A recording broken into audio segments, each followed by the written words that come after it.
पसंद कर रहे हैं। Thank you. सबसे पहले गाने की बिहाइंड द स्टोरी अगर कुछ बताए कि हु रूल्स द वर्ल्ड जी, उसके बारे में अगर कुछ शेयर करें कि कैसे आया आपके पास ये गाना, और थोड़ा सा अगर गाने के बारे में बताएं कि क्या क्या प्रिपरेशन करनी पड़ी इस गाने को लेकर। हु रूल्स द वर्ल्ड गाना मुझे आया थ्रू हर्ष उपाध्याय, जो कि इस गाने की म्यूज़िक कंपोज़र हैं। इनके साथ में 2 साल से काम कर रही हूँ। Who rules the world is your song from the Royals, और नेटफ्लिक्स की ये सीरीज़ शूट हो चुकी थी जब हमें टाइटल सीक्वेंस के लिए ब्रीफ आई और उन्होंने बताया कि उनकी क्या क्या रिक्वायरमेंट है। हमने गाना लिख दिया, सबको पसंद आ गया। राइट, ऑल्सो क्या क्या प्रिपरेशन करनी पड़ी इस गाने के लिए? Preparation as such, I think इसकी तैयारी तो हम ज़िंदगी भर से कर रहे थे, क्योंकि इतने टाइम से हम बहुत सारा काम कर रहे हैं। I been writing lyrics in Bollywood for like 2-3 years now, और इतना सारा जो एक्सपीरियंस है वो कहीं ना कहीं काम आया और हमने लिख लिया गाना with the help of Harsh Upadhyay.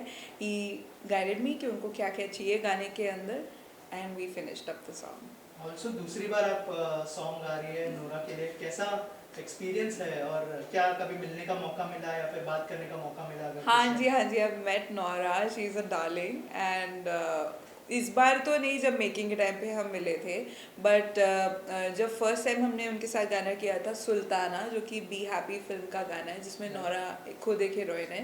And इस गाने के लिए जब वो आई थी स्टूडियो में, तो आई वोकली इंस्ट्रक्टेड हर कि उनको कैसे गाना है, पूरा का पूरा रैप। एंड बहुत सारा टाइम स्पेंड करा हमने स्टूडियो में, और बहुत मज़ा आया उनके साथ। Right, also talking about this song, corporate culture में बहुत पसंद कर रहे हैं, नॉन फिल्मी फिल्मी, तो जी। क्या कुछ कॉम्प्लीमेंट्स आए फ्रेंड्स फैमिली, उसके बारे में अगर कुछ शेयर करें? अच्छा, नहीं, ये तो मेरे लिए भी न्यूज़ है कि कॉर्पोरेट वर्ल्ड में बहुत पसंद करा जा रहा है। अगर करा जा रहा है तो उससे बढ़िया कोई चीज़ ही नहीं है, बिकॉज कॉर्पोरेट की लाइफ के बारे में बहुत बात करते हैं इस सीरीज़ के अंदर, द रॉयल्स के अंदर। सो अगर सबको पसंद आ रहा है तो ये अच्छी ये बात है। कॉम्प्लीमेंट्स मुझे मेरे बहुत सारे दोस्तों से मिले, बहुत सारे लोग जो मेरे टच में थे फ्रॉम स्कूल कॉलेज, तो उन सब के मुझे दूर दूर से मैसेज आ रहे थे कि ओ सुकृति, मैंने तो ये गाना पहले से सुना हुआ था, मुझे पता ही नहीं आपने गाया था। ओ देन दे गॉट एक्साइटेड क्योंकि मैंने सबसे शेयर करा, एंड अब आप लोगों के साथ भी शेयर कर रही हूँ। राइट, लोगों ने ऑलरेडी सुना है गाना, अगर आप 2 जी, लाइनें गुनगुना दें इस गाने की। Of course. My baby, baby, don't you cry, come to mama, 'cause daddy's gonna get you diamonds and drama. Oh baby, baby, रुतबा ही अलग है, हुआ मेरे इशारे पे सब हैं। म्यूजिक का ट्रेंड इन दिनों पूरी तरह से चेंज हो गया है, वो ट्रेंड को कैसे देखती है? म्यूज़िक का ट्रेंड, मुझे लगता है म्यूज़िक के वही 7 सुर हैं। हो सकता है उसको मार्केट करने का ट्रेंड चेंज हो गया है, पर म्यूज़िक बनाने का तरीका तो अभी भी वही है। तो मैं म्यूज़िक बनाने के बारे में थोड़ा ज़्यादा सोचती हूँ। जी। राइट, एज अ सिंगर क्या कोई म्यूजिक डायरेक्टर है जिसके साथ काम करने का ड्रीम हो, अगर कुछ शेयर करना चाहें? डेफिनेटली मेरा ड्रीम है कि मैं अमित त्रिवेदी सर या सलीम सुलेमान सर, जो डुओ हैं उनके साथ काम करूं, क्योंकि मुझे उनका म्यूज़िक बहुत अच्छा लगता है। ऑलरेडी मैं जिनके साथ काम कर रही हूँ वो भी बहुत अच्छे हैं, हर्ष उपाध्याय जिनके साथ मैं काम कर रही हूँ, एंड और भी लोगों के साथ काम करना चाहती हूँ, एंड ये लोग के साथ करूँ तो बहुत लकी रहूँगी। आप राइटिंग भी करती है, सॉन्ग भी गाती है, कैसे मैनेज करती है दोनों चीज़ों को, और कौन सी चीज़ सबसे ज़्यादा इजी या डिफिकल्ट है इस बारे में कुछ? देखा जाए तो दोनों अपने अपने लेवल पे डिफरेंट है, क्योंकि मुझे लगता है सिंगिंग की ट्रेनिंग में 10 से ज़्यादा साल मैंने सीखा है। गाने बनाने का भी सारा जो हुनर है वो उसी से आता है कि आप सीख के आप इतना ज़्यादा म्यूज़िक थ्योरी लर्न करते हैं कि आपको गाने बनाने का भी कहीं ना कहीं एक अंदर से सीख जाते हो। लिरिक्स राइटिंग तो मुझे लगता है स्कूल में ही जितनी मैंने पढ़ाई करी और उसके बाद मैं बहुत रीड करती हूँ, तो उससे मुझे आया, and it all goes hand in hand. मुझे मैनेज करने में ऐसा कुछ नहीं लगता है। मुझे लगता है रोज़ जिस चीज़ का आप रियाज करते हैं अपने आप वो अच्छा हो जाता है। मैं कोशिश करती हूँ कि मैं रोज़ कुछ ना कुछ लिखूँ, रोज़ रियाज करने के लिए एटलीस्ट 1-1.5 घंटा तो बैठूँ मिनिमम। तो ये सब है, मैनेज हो जाता है with discipline and hard work. लेकिन थोड़ा सा इजी रहता है जब आप गाना लिखती है और खुद ही सॉन्ग को गाती है तो? डेफिनेटली मुझे याद रहते लिरिक्स तो इजी रहता है। राइट, ऑल्सो टॉकिंग अबाउट, जैसे आपने कहा कि म्यूजिक ट्रेंड जो है हैंड इन हैंड जा रहा है इन दिनों, सोशल मीडिया बहुत वास्ट हो गया है इन दिनों, रील से लोग डिसाइड कर लेते हैं कि सॉन्ग हिट है या फ्लॉप है। करेक्ट। उस ट्रेंड को आप कैसे देखती हैं? कुछ हद तक ये सही भी हो सकता है, क्योंकि अगर आपको सोशल मीडिया पे कुछ पसंद आए, क्योंकि सोशल मीडिया पे आई थिंक लोग आजकल दिन के 4 से 5 घंटे स्पेंड कर रहे हैं। अगर आप 4 से 5 घंटे कहीं पे स्पेंड कर रहे हैं तो आपकी दुनिया कहीं ना कहीं उसके आसपास ही घूमती है।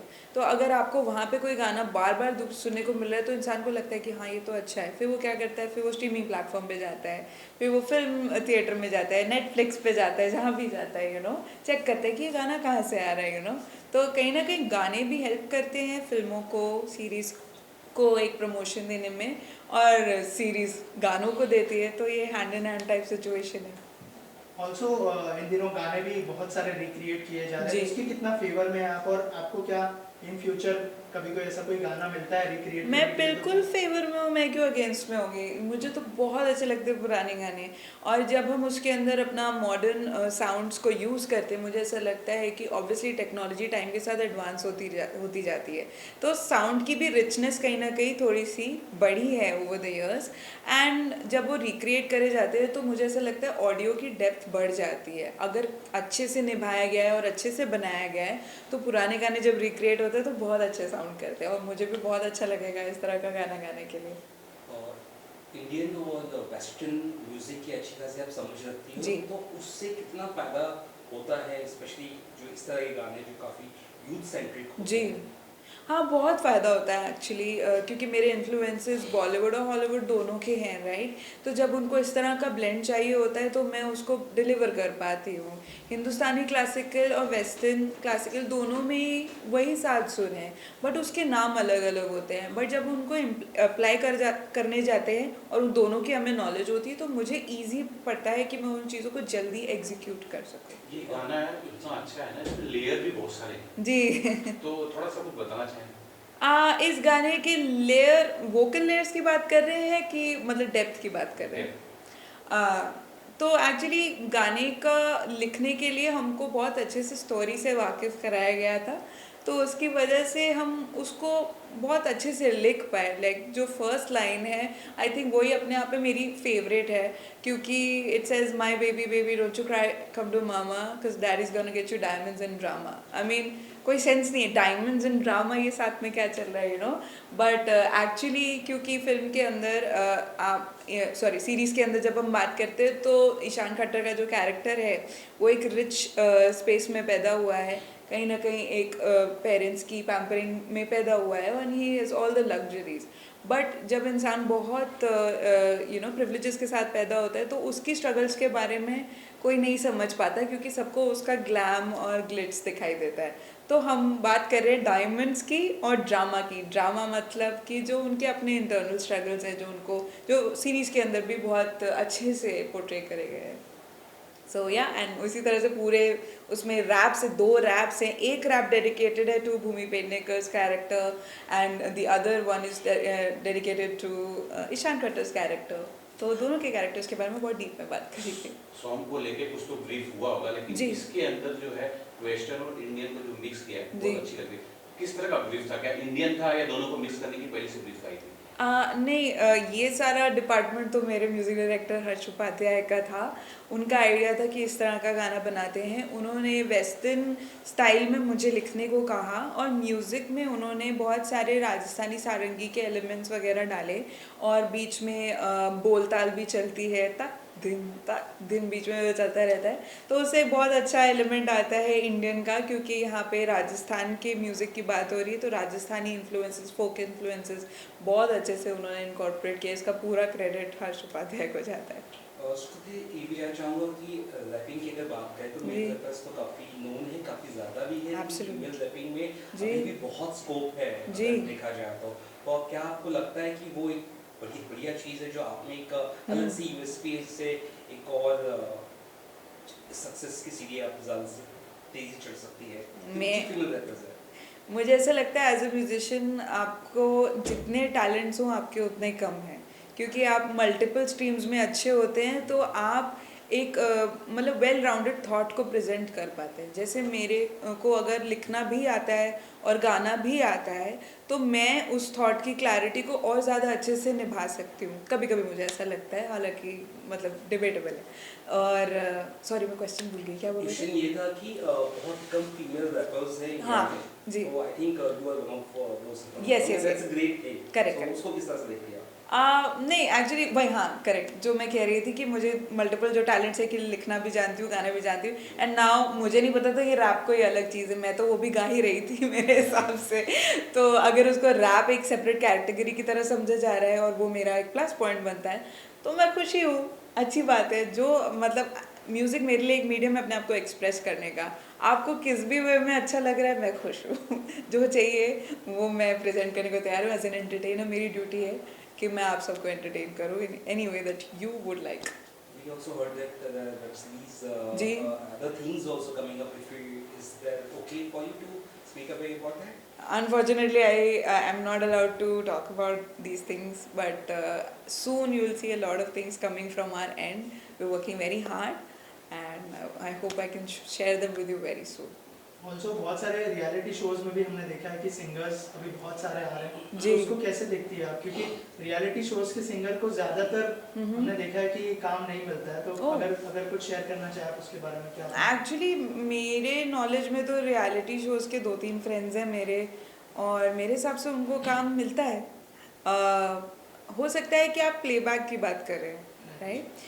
तो मुझे लगता है कि प्लेबैक में काम करने के लिए आपको एक रिलेशनशिप बनाना पड़ता है with your music directors and with every person who's in the industry, क्योंकि आपकी जो पॉपुलैरिटी है वो मार्केटिंग के लिए एक बहुत अच्छी चीज़ होती है।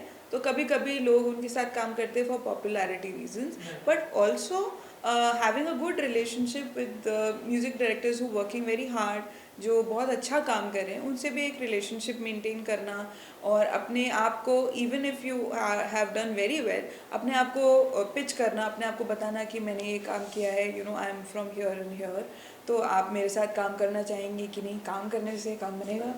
तो मुझे नहीं लगता कि रियलिटी शोज़ के वालों को कम काम मिल रहा है, मुझे लगता है उनको अच्छा काम मिल रहा है, और जो अच्छे होते हैं वो आगे बढ़ते हैं।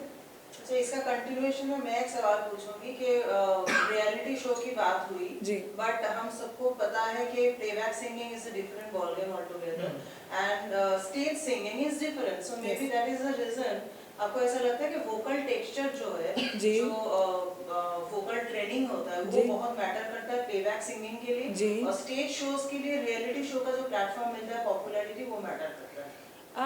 थोड़ा सा ये लेयर्ड क्वेश्चन है, मैं आराम से बताती हूँ। मुझे ऐसा लगता है कि मेरे जितने भी कलीग्स हैं जो लोग रियलिटी शो से जाकर आए हैं, उनकी आवाज़ में मैंने इतना प्यारा इम्प्रूवमेंट देखा है। मुझे लगता है ना, not only are they ready for studio, they are also ready for stage, क्योंकि वो बहुत मेहनत करती है अपनी आवाज़ पे, और फिर वो उसको जाके स्टेज पे भी गाना सीखते हैं। तो मुझे लगता है एक रियलिटी शो में जाना एक वेल राउंडेड बूट कैंप की तरह है। तो दोनों चीज़ें हैं, अच्छी बात है, मतलब पर आई थिंक ये मार्केटिंग से रिलेटेड है, क्योंकि जब लोग स्टेज पे देखने के आदी होते हैं तो वो ये समझते हैं कि this artist will come to stage, right? तो वो एक परसेप्शन की बात है, बट इंसान को अपना दिमाग ओपन रखना चाहिए कि ये इंसान अगर ये कर सकता है तो ये भी कर सकता होगा। Let me give it a shot, let me give it a try. Lastly क्या मैसेज देना चाहेंगे ऑडियंस को? मैं अपने ऑडियंस को यही कहना चाहूँगी कि मैं बहुत मेहनत कर रही हूँ, मैं बहुत काम कर रही हूँ। आई होप मैं आपके पास बहुत अच्छे अच्छे प्रोजेक्ट्स लेके आऊँ। जितना प्यार आपने हु रूल्स द वर्ल्ड को दिया, बी हैप्पी की पूरी एल्बम, सुल्ताना, देवी, मज़ा ही मज़ा और ड्रीम, इन सारे गानों को दिया, उतना ही प्यार मेरे आगे आने वाले गानों को भी दीजिए। बस, thank you thank you so much and all the best. Thank you.